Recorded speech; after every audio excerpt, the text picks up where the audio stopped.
Security footage shows a barefoot man walking into the intensive care unit at exactly 3:14 in the morning. No identification. No record of him entering through the main entrance or emergency bay. No one at the registration desk remembers checking him in. But what he did next would leave an entire team of medical professionals questioning everything they thought they understood about life and death.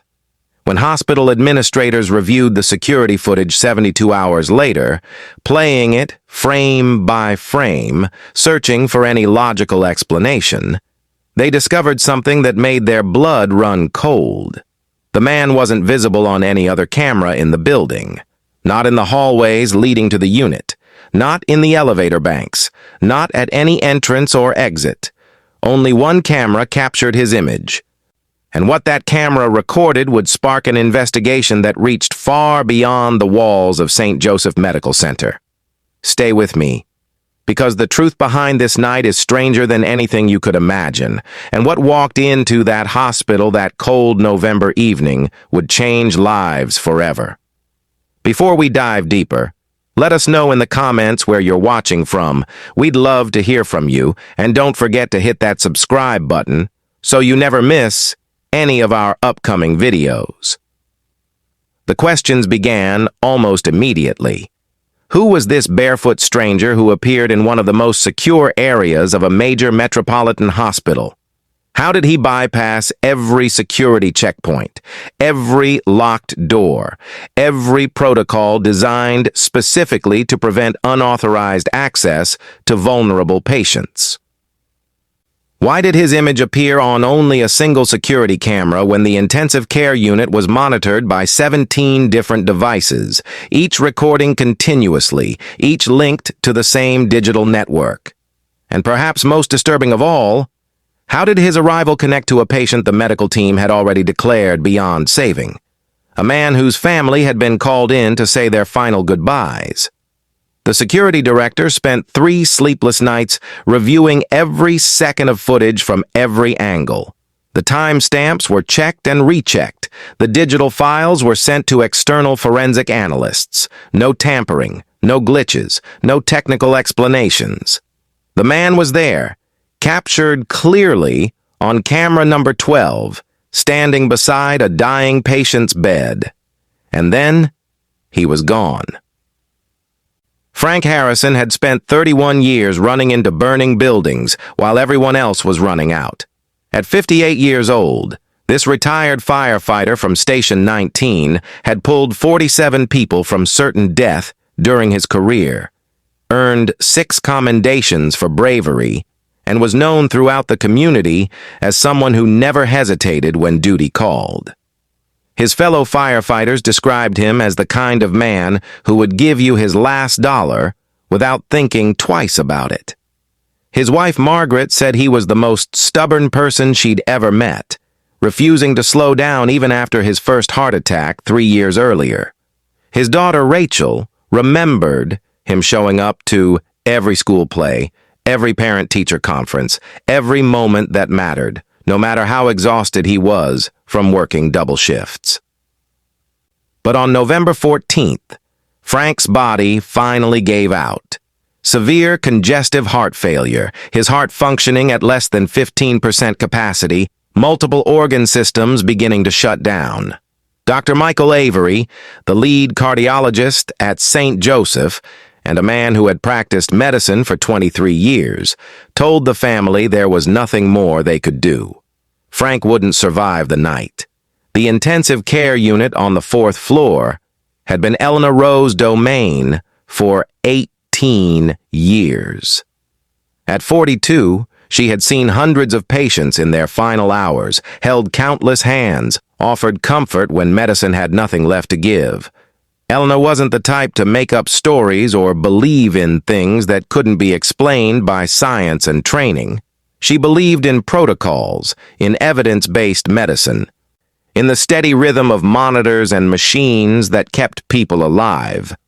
But something about Frank Harrison's room felt different from the moment his gurney rolled through those double doors. The air seemed heavier somehow. Twice that evening, the overhead lights flickered even though maintenance had just inspected the electrical systems the week before. The automatic door to his room malfunctioned 3 times, refusing to open for authorized staff members while swinging wide for no apparent reason when the hallway was empty. Elena mentioned it to the charge nurse, who dismissed it as typical equipment wear and tear in a hospital built in 1978. But Elena couldn't shake the feeling that something was watching, waiting, preparing for whatever was coming next. At 11:47 that night, Frank Harrison's heart stopped for the first time. The crash team responded within 90 seconds, administering medications, performing chest compressions, following every protocol exactly as trained. After 4 minutes of aggressive intervention, they got him back. His heart rate stabilized at 48 beats per minute, weak but present. Dr. Avery stood at the foot of the bed, reviewing the monitors, knowing they had bought maybe an hour or two at most. The family was given time to gather at his bedside. Margaret held his left hand. Rachel held his right. His son Thomas stood at the foot of the bed with his arm around his mother's shoulders. They spoke to Frank in soft voices, telling him it was okay to let go, thanking him for being the best husband and father they could have asked for. At 2:31 in the morning, Frank's heart stopped again. This time, the monitors showed a flat line that wouldn't respond to any intervention. Dr. Avery called the time of death at 2:34. The family was given privacy to say goodbye. Elena began the process of disconnecting the equipment, following the same routine she had performed so many times before.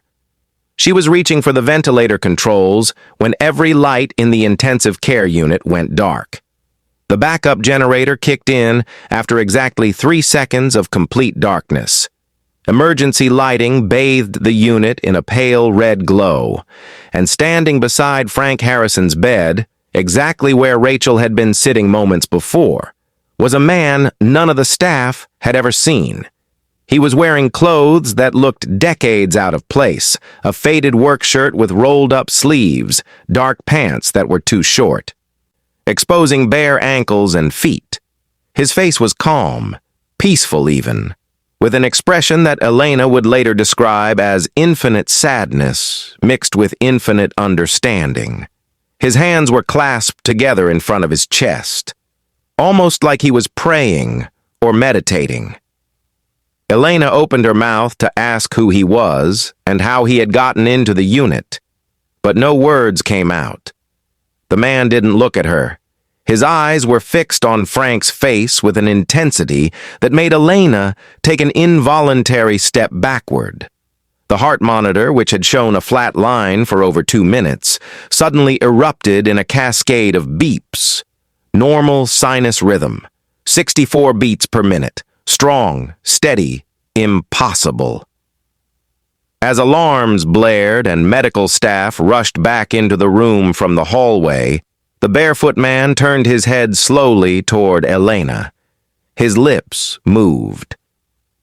He was whispering something, leaning close to Frank's ear, words too quiet to hear over the chaos of emergency equipment and shouting voices.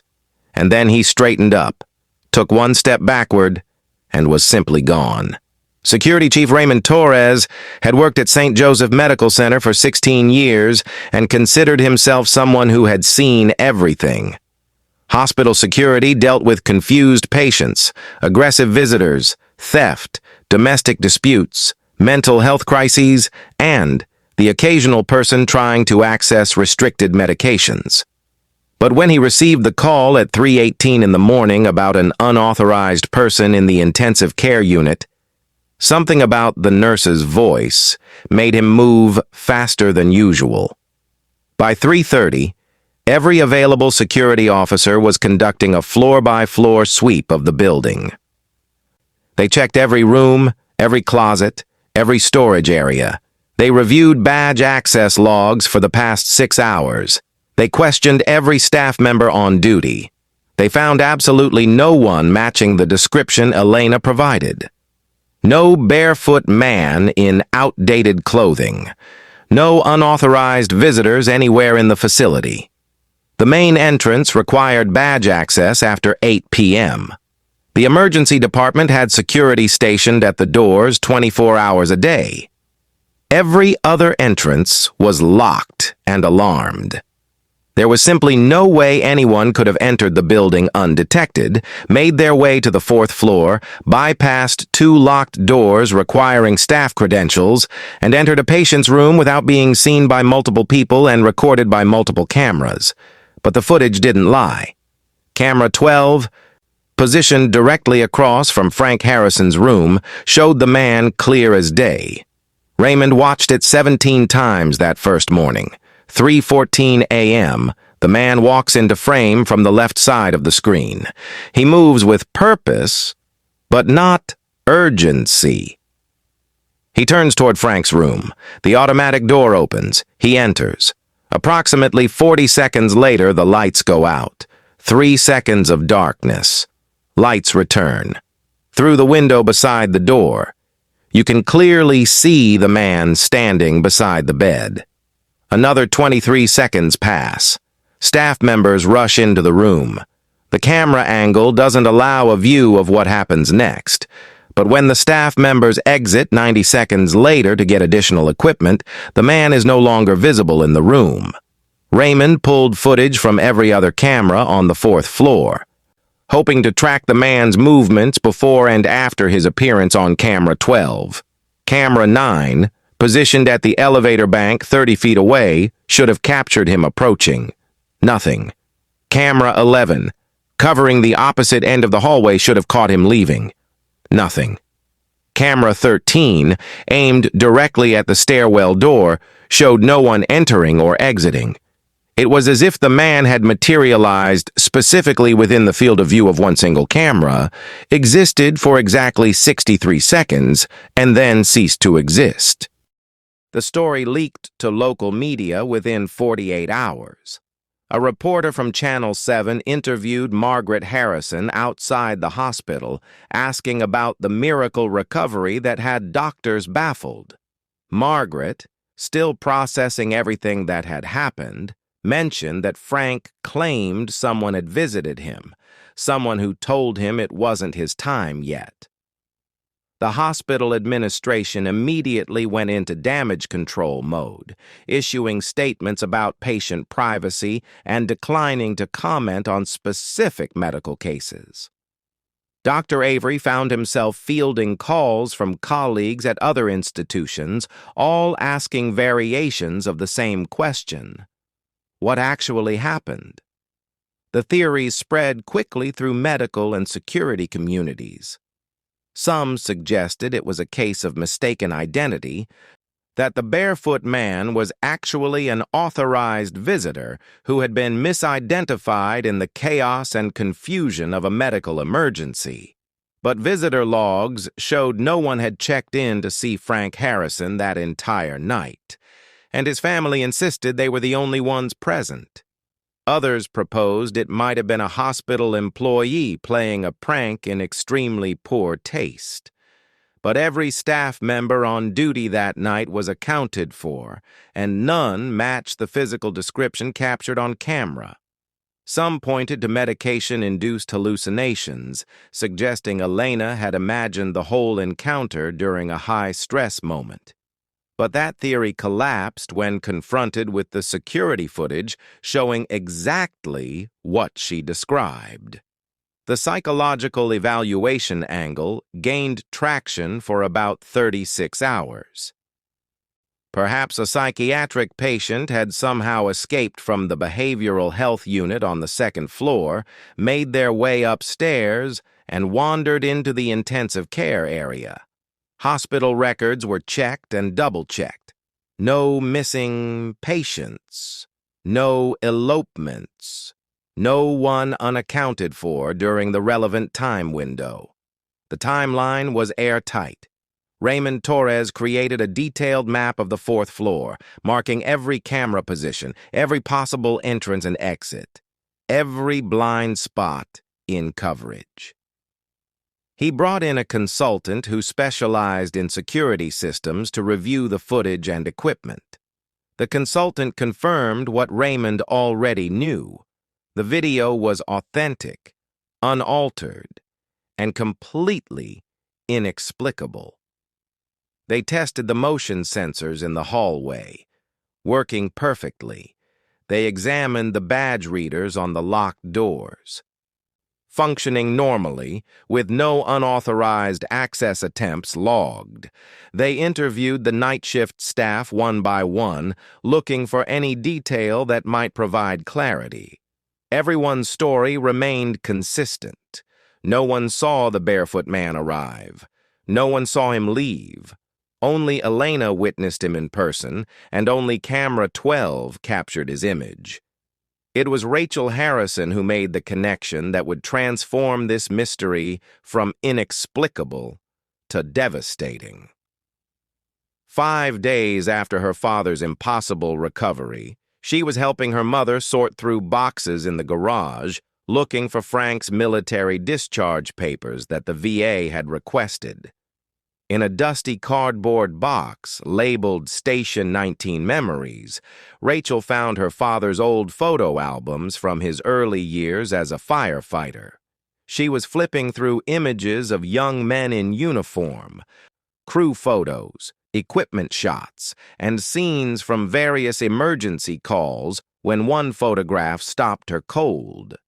The image showed 2 firefighters standing beside Engine 19, both grinning at the camera, both covered in soot from what appeared to be a structure fire. On the left was her father, looking impossibly young, maybe 25 or 26 years old. On the right was another man, slightly taller, with the same easy smile and confident posture that firefighters seem to develop after a few years on the job. Rachel recognized something about the second man's face. She had seen that face recently. She grabbed the photo album and drove directly to St. Joseph Medical Center, asking security if she could review the footage from the night her father came back to life. Raymond Torres, who had developed a cordial relationship with the Harrison family during the investigation, allowed Rachel into the security office. He queued up the relevant footage on the monitor. Rachel watched in silence as the barefoot man walked into frame, turned toward her father's room, and entered. Raymond paused the video at the moment when the man's face was most clearly visible, just before he turned toward the door. Rachel placed the old photograph beside the monitor. The resemblance was unmistakable. Same facial structure, same nose, same mouth, same ears. The hairline was different, but that could be explained by 27 years of aging. Except the man in the photograph couldn't have aged 27 years. According to the memorial plaque at Station 19, firefighter David Mitchell had died on August 19, 1998, during a warehouse rescue attempt. He was 29 years old. The official report stated that David had entered the building to search for a homeless man believed to be sleeping inside when a partial ceiling collapse trapped him in the northeast corner. The fire spread faster than anyone anticipated. By the time additional crews could attempt a rescue, the temperature inside exceeded 1,200 degrees. David Mitchell never made it out. Frank Harrison was the incident commander that night. Frank was the last person to speak with David before he made entry. Frank was the one who made the decision to send David in alone while the rest of the crew established water supply and ventilation. Margaret Harrison confirmed what Rachel had discovered. Frank had carried the guilt of that night for 27 years. He attended therapy for post-traumatic stress. He visited David's grave on the anniversary every single year without fail. He donated anonymously to the scholarship fund established in David's name. He had nightmares about the sound of David's emergency distress signal, the rapid succession of beeps that meant a firefighter was in trouble, the sound that haunted Frank's sleep more nights than Margaret could count. Frank rarely spoke about that night, but when he did, he always said the same thing. I should have gone in instead of him. I was the senior guy. I made the call. It should have been me. The psychological weight of survivor's guilt had shaped the entire second half of Frank's life. He pushed himself harder than necessary on every call afterward. He took risks that made his fellow firefighters nervous. He volunteered for the most dangerous assignments. Some of his colleagues suggested that Frank was trying to make up for surviving when David didn't. Others believed Frank was subconsciously punishing himself by courting danger at every opportunity. Whatever the motivation, everyone agreed that Frank Harrison was never quite the same after August 19th, 1998, when Frank regained enough strength to communicate clearly. About 8 days after the incident, Elena Rowe was the one sitting beside his bed during the afternoon shift. She had developed a connection with the Harrison family throughout this entire ordeal, and Frank had specifically asked if she would be there when he was ready to talk about what happened. Margaret and Rachel were present as well, along with Dr. Avery, who wanted to understand this case from every possible angle. Frank's voice was weak but steady. He described the moment his heart stopped for the second time. He said it felt like falling through darkness, not frightening but completely disorienting, like losing all sense of up and down. Then he heard a voice, familiar but distant, calling his name. David Mitchell was standing in front of him, looking exactly as Frank remembered from their last conversation, still wearing his turnout gear, his face serious but not angry. Frank said he immediately started apologizing, words pouring out that he had rehearsed in his mind thousands of times over nearly 3 decades. David held up one hand, stopping him. What David said next would stay with Frank for whatever time he had left in this world. "You didn't kill me, Frank. The fire did. You made the best decision you could with the information you had. I went in because that's what we do. We go in. And you know what? You saved more people than you lost. 47 souls walked out of fires because of you. 47 families got their loved ones back. You need to stop carrying me around like a weight. I've been at peace since the moment I died. Now it's time for you to find yours. Go home. Be with your family. Let this go." Frank's voice broke as he described what happened next. David reached out and put his hand on Frank's chest, directly over his heart. Frank felt warmth spreading through his body, the sensation of blood flowing again, lungs expanding, neurons firing. He heard the monitor beeping in the background, heard his daughter's voice saying, "Dad," with a mixture of hope and disbelief. When he opened his eyes back in the hospital room, David was walking backward toward the door, that same calm expression on his face. Frank tried to call out to him, tried to say thank you or goodbye or something that felt adequate for the moment, but his throat wouldn't cooperate. David nodded once, a gesture that communicated understanding without words, and then he was gone. The detail that made everyone in the room go quiet came at the end of Frank's account. When Rachel asked if David said anything else, anything at all, Frank smiled for the first time since waking up. He said David made a joke, something about finally getting to rest without having to wear those heavy boots. David was famous at Station 19 for taking off his boots the moment he came back from a call. The other firefighters teased him about it constantly. He would sit in the bay in his socks, saying his feet needed to breathe after being in turnout gear. He even had a pair of slippers he kept in his locker. The running joke was that David Mitchell was the only firefighter in the history of the department who hated wearing shoes. Frank Harrison was discharged from St. Joseph Medical Center on November 28th, 14 days after being declared beyond medical help.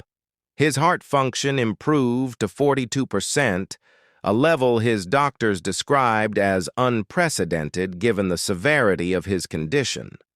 Dr. Avery wrote in his notes that while he could not explain the mechanism of recovery, he had to acknowledge that something extraordinary had occurred. Elena Rowe requested and received a copy of the security footage, which she watches sometimes late at night when she's having trouble sleeping. Raymond Torres keeps the case file in his desk drawer, the one mystery in 16 years of hospital security work that he knows will never be solved through conventional investigation.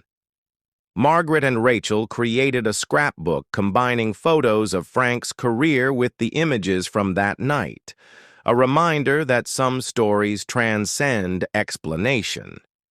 And Frank himself. He visits David Mitchell's grave one final time, not with guilt, but with gratitude, leaving a pair of slippers beside the headstone. He tells Margaret that night he finally feels free, that a weight he'd carried for 27 years has been lifted. He says he doesn't need to understand exactly what happened in that hospital room. The how and why don't matter as much as the message. You saved more people than you lost. Go home. Be with your family. Let this go. Was this a miracle? Divine intervention from beyond the veil that separates life from death? Or was it something else entirely, a phenomenon that exists in the spaces where medical science and human consciousness intersect in ways we don't yet have the tools to measure or explain? You decide.